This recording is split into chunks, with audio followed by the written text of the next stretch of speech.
الجلسه الدكتوره ايمان الغروري. استاذ دكتوره ايمان الغروري هتقدم لنا اول سيشن ان شاء الله. شكرا على المقدمه. اول محاضره ان شاء الله هتبقى بروفيسور خديجه تنباري بعنوان Diabetes and Hematological Disorders.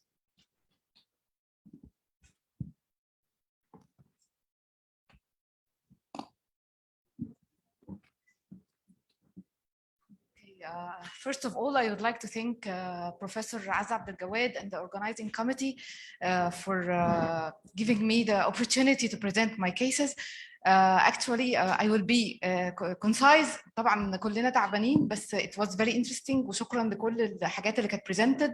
أنا يعني I thank especially سارة ودكتورة داليا حلمي لأن أنا يعني hereditary angioedema is one of فعلا الرير اللي ممكن لو فكرنا فيها صح ننقذ ناس كتير. Thank you so much. The topic of this session is think treatable. So I'll present 3 cases, and I'm happy that Professor Randa Matar is here. I presented the case before with the conference of Professor Salem, and I will represent it because it has a mixture of hematology and diabetes. Okay. So first of all, I have 3 cases. A 5-month-old girl referred from primary care center with pallor and poor growth, and I have treated this patient in Saudi Arabia. A 3-year-old boy with recent presentation of diabetes who just presented with bleeding, and I treated this case just after my MD. And an 11-year-old boy known with diabetes referred to Professor Iman Ragab from Upper Egypt for persistent thrombocytopenia and just developed persistent diarrhea. So the first case is a 5-month-old girl referred from primary care center during her vaccination. She was attending her following her MH vaccination schedule, and she went to the Ministry of Health to take her 4-month vaccine, but a bit late, and was referred by the primary care physician or the GP. She's the second order of birth to first cousin consanguineous parents. And there is negative family history of any diabetes or illness, and she has an older healthy sibling. The baby on examination was active yet pale and dropped off her birth centile. This is the definition of poor weight gain, and with the eminent professors, no need to mention it, but she was gaining poor weight or feeling a little bit failing to thrive. And the history showed that she was properly fed with breastfeeding and formula feeding, so mixed feeding, no significant vomiting, diarrhea, or any suggestion of gastroesophageal reflux. The parents were caring, a bit little IQ, however, caring parents with no evidence of child neglect, no special maternal factors. As you all know, failure of thrive can be to maternal depression, maternal separation, or postpartum depression. So nothing. I will not mention details because I tried to make it as simple as possible. A blood picture showed a normal white blood cell count, total and differential, and the platelets were initially low, in the lower normal than normal. Hemoglobin was 5 grams per deciliter with a mean corpuscular volume of 97, and the corrected retics was less than 1. Actually, hemoglobin electrophoresis would be of little outcome, but it was normal for age, and the liver and kidney functions were normal. This was not my case. One of the residents, after blood transfusion, the hematologist working at this time, the attending hematologist ordered blood transfusion, and one of the residents ordered, the patient was okay, no history of polyuria or peridipsia, but ordered a routine glucometer test, a bedside glucometer test, which showed a persistent hyperglycemia. But however, the hyperglycemia never was higher than 250 milligram per deciliter or 260 or it didn't cross the 300. Hemoglobin A1C was not conclusive due to anemia and fructosamine test sent, but it was sent out, so the result was delayed. A normal abdominal ultrasound. The parents, not a low socioeconomic class, good socioeconomic class, but with poor education, and repeatedly for cultural issues refused the bone marrow aspirate. So I decided to send a genetic study for this patient. And as Dr. Ronda knows, and most of the diabetologists, that neonatal diabetes or any diabetes before the age of 6 months, a test is mandatory. And for those less than 12 months, a test is done better, especially if the presentation was not with a DKA. I thought of this this figure, which is the beta cell. This figure is quite important. It shows us most of the enzymes, the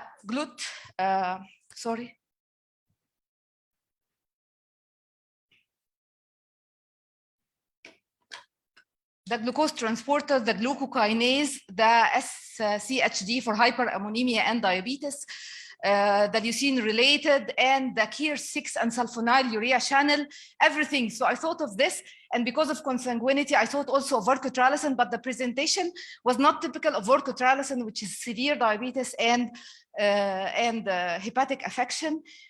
So the patient received blood transfusion, was started on insulin after pressure from the hospital administration and the parents. However, I delayed the start, and it was mainly NPH or basal insulin. So received another transfusion awaiting. So the anemia was not like a single time, it was necessitating 2 transfusions. So what other systems at this time you want to check? I need an interactive because you are getting sleepy. So what do you think other systems should be checked? دكتور محمد رأي حضرتك ايه؟ Okay. Okay, so anemia and diabetes. Blood film is okay. Bone marrow refused. The patient didn't report any history of infection, so is it diabetes? Is it type 1? No, it's not type 1 because the patient is quite young and antibodies were negative. Why is the patient is anemic? Yes, according to Dr. Ronda, she just answered, this is TERMA or thiamine responsive megaloblastic anemia. Although the MCV was not quite high, but bone marrow could be diagnostic with the presence of megaloblastic changes and ring sideroblasts. So if you face so in such case, if you find an otherwise healthy child with mild hyperglycemia without DKA and negative antibodies and slightly high MCV, a therapeutic trial of thiamine will not harm the patient. We usually give thiamine, so this is a treatable diabetes. In younger age group, they respond perfectly to thiamine, higher doses up to 100. Actually, the medicine was not available in Saudi Arabia, and we exported the medicine from Egypt with 10 pounds per packet.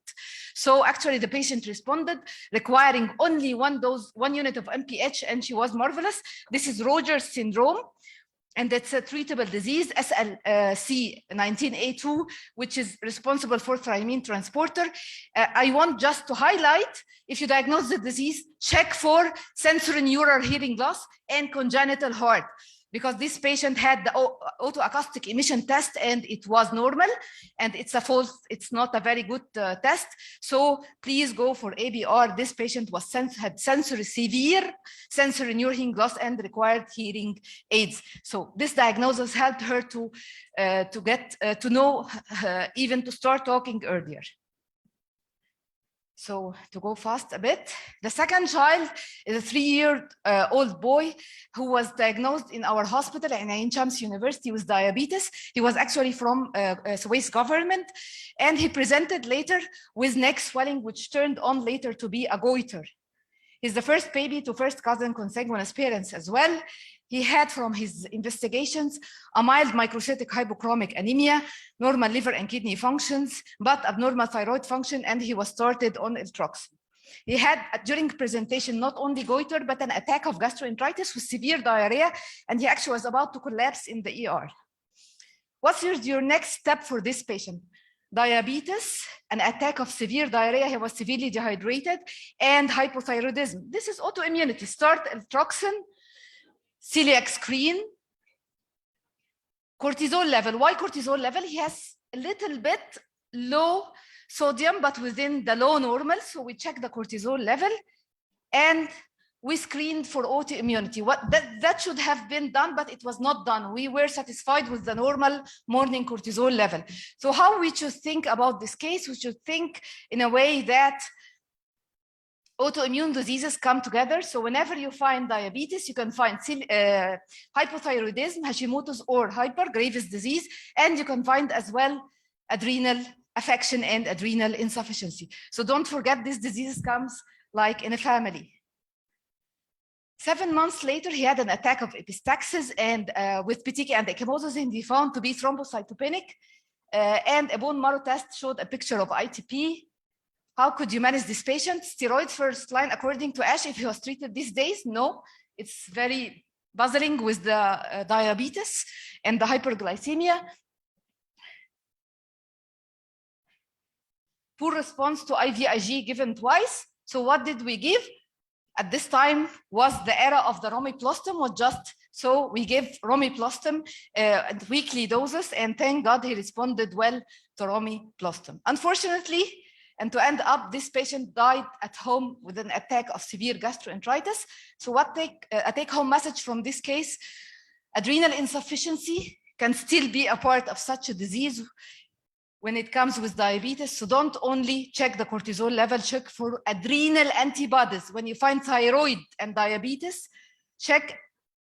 inform the patient about the need to check adrenal antibodies. And if he had a severe attack, he can go to the emergency and take a stress dose of steroids.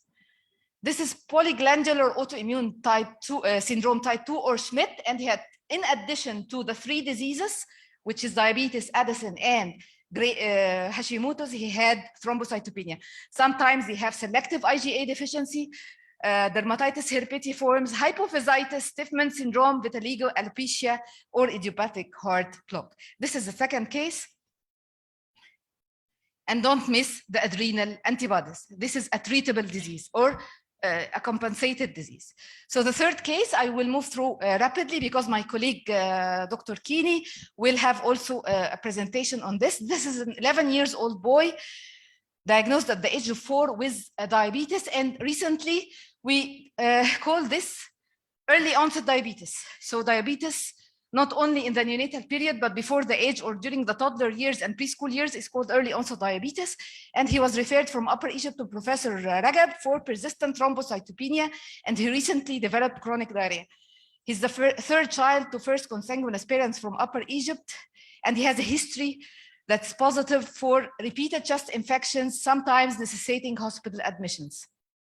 He was emaciated and under weight and height. His weight and height below the 3rd percentile, had few ecchymotic patches, has an evidence of infection, but no hepatosplenomegaly. What's your next step? So diabetes, chronic diarrhea, and repeated infections. So infectious causes, poor diabetes control, bone marrow exam to check for the thrombocytopenia, celiac screen because of the diarrhea, and screen for autoimmunity. Do you need to think of anything else?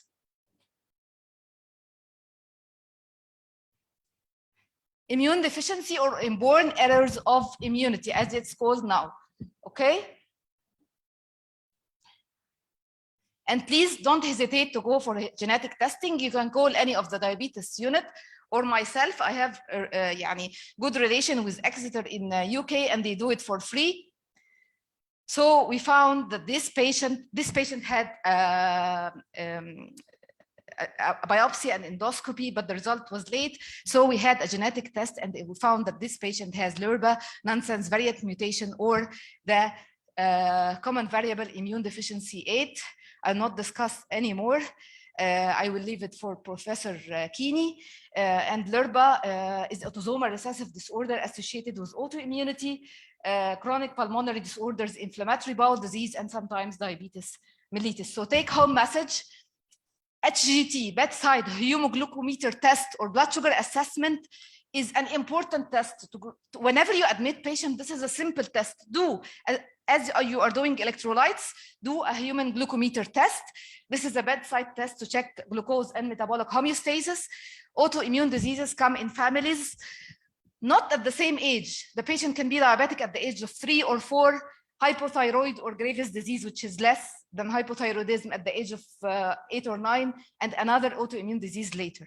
When to suspect inborn errors of immunity, the development of autoimmune disorders, as we see the ALPS, autoimmune hemolytic anemia, autoimmune cytopenias at any age that is younger than usual, and multi-system affection that doesn't fit with a rheumatological disorder. I'm sorry for being so fast. I want to present 3 cases, and abatacept is available for the treatment of such patient, which is related to the cytotoxic T lymphocyte associated protein, STLA. So I presented 3 cases that are treatable. I'm so sorry that Dr. Salim or Professor Salim left, and my special thanks to Professor. She was my tutor all over my life, Professor Salim, and she made me think more of monogenic and neonatal forms of diabetes. And of course, thanks to Professor Azza Abdelgawad and my colleagues or casualties from Exeter, Elisa and Professor Shen Abbott. Thank you so much.